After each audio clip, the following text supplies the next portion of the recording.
Doctor ইউনূসের মধ্যে ভারত বিরোধিতার সুর কমেছে। একটা বিষয় আপনারা খেয়াল করবেন, প্রথম দিকে ইউনূস সরকার যখন ক্ষমতা আসছেন, অন্তর্বর্তী সরকারের প্রধান হচ্ছেন ডক্টর ইউনূস, তখন তার যে স্টেটমেন্টগুলো ছিল এবং বর্তমান সময়ের যে স্টেটমেন্ট, বেশি না, কিছু এক মাসের মধ্যে তার স্টেটমেন্ট সুর সব কিন্তু পাল্টে গেছে পরিস্থিতির জন্য। এবার অনেকে প্রশ্ন করতে পারেন যে কোথায়, ইউনূস সরকার তো সরাসরি ভারত বিরোধিতা করেনি। তো এক্ষেত্রে বলে রাখি যে আন্তর্জাতিক সম্পর্কের একটা বড় নীতি হলো এইটাই, যে কোনো দেশ কোনো দেশকে সরাসরি বিরোধিতা করবে না, ডিরেক্ট অ্যাটাক করবে না। কূটনৈতিক যে পলিসিটা রয়েছে, সেই কূটনৈতিক যে পলিসি ইত্যাদির মাধ্যমে একটা দেশ কিন্তু কূটনৈতিকভাবে অন্য দেশকে আক্রমণ করে, এবং ডক্টর ইউনূস সেটাই করেছিলেন। আপনারা সকলেই জানেন যে ডক্টর ইউনূস বাংলাদেশের অন্তর্বর্তী সরকারের প্রধান হয়েছেন, সেটা ছাত্র জনতার দৌলতে, এবং এই ছাত্র জনতা বিরোধিতা করছে বর্তমান যে সাবেক প্রধানমন্ত্রী শেখ হাসিনাকে, এবং তারা এক অর্থে এটাকে ভারত বিরোধিতা হিসেবে চালিয়েছে। তো এবং আরেকটা বিষয় খেয়াল করবেন যে ভারত বয়কট, ভারতীয় পণ্য বয়কট, এই ধরনের যে একটা ক্যাম্পেইন, সেটা কিন্তু অনেক আগে থেকেই, বেশ কয়েক মাস আগে থেকেই সেটা কিন্তু ভালোভাবে অ্যাক্টিভ হয়ে গেছিলো। তো এর সাথে এই হাসিনা, এই দুটোকে একসাথে করে পুরোপুরি মানে একটা ভারত বিরোধী মনোভাব তৈরি করা হয়েছে। তো এই মনোভাবকে কাজে লাগিয়ে ইউনূস যখন ক্ষমতায় এসেছেন, তখন তিনিও প্রথম দিকের তার যে স্টেটমেন্টগুলো, সেখানে কিন্তু সরাসরি মানে ভারতকে একটু অন্যভাবে বলার চেষ্টা করেছে, একটু কড়া ভাষায়, ধমকির ভাষায় কিন্তু বলার চেষ্টা করেছে। কিন্তু বর্তমান সময়ের যে স্টেটমেন্টগুলো, সেগুলো কিন্তু সেইভাবে কিছু নির্দেশ করে না। সুর কিন্তু অনেকটাই, যে চড়া আওয়াজ, সেটা কিন্তু অনেকটাই কমেছে। এবং রিসেন্ট একটা ইন্টারভিউ দেখছিলাম, তিনি বলছেন যে ভারতের সাথে সম্পর্ক স্থাপন, সুসম্পর্ক স্থাপন। তো এই রকম একটা পরিস্থিতি বর্তমানে তৈরি হয়েছে। অর্থাৎ যেভাবে শুরু হয়েছিল এবং অন্তর্বর্তী সরকার যেভাবে বিষয়টা ভেবেছিল, পরিস্থিতি কিন্তু সেইভাবে বিষয়টাকে নিয়ে যায়নি। প্রথমত বলি যে প্রাকৃতিক দুর্যোগ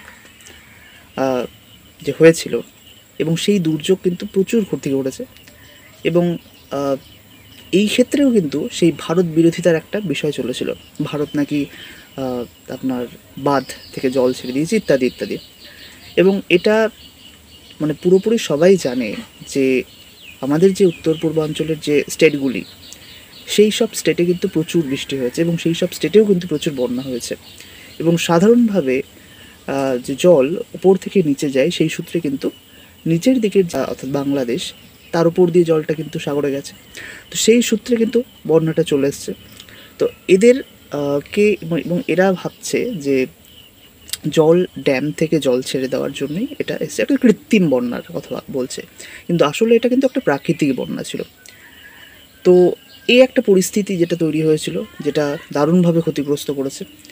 এরপরে যে একটা সমস্যা আপনারা অনেকেই জানবেন, যে ভারতের আদানি গ্রুপ লেটার পাঠিয়েছে ডক্টর ইউনূসকে ঋণ পরিশোধের জন্য।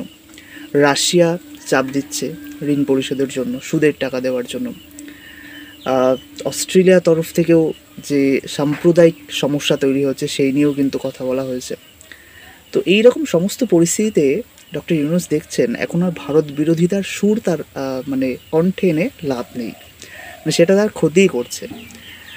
কারণ ভারত হচ্ছে এমন একটা শক্তি, অন্যান্য শক্তির সাথে যার খুব সুসম্পর্ক আছে, সুতরাং ভারতের সাথে সুসম্পর্ক রাখতে পারলে কিন্তু অন্যান্য যেসব শক্তি, পরাশক্তির সাথে কিন্তু ভালো সম্পর্ক তৈরি হবে।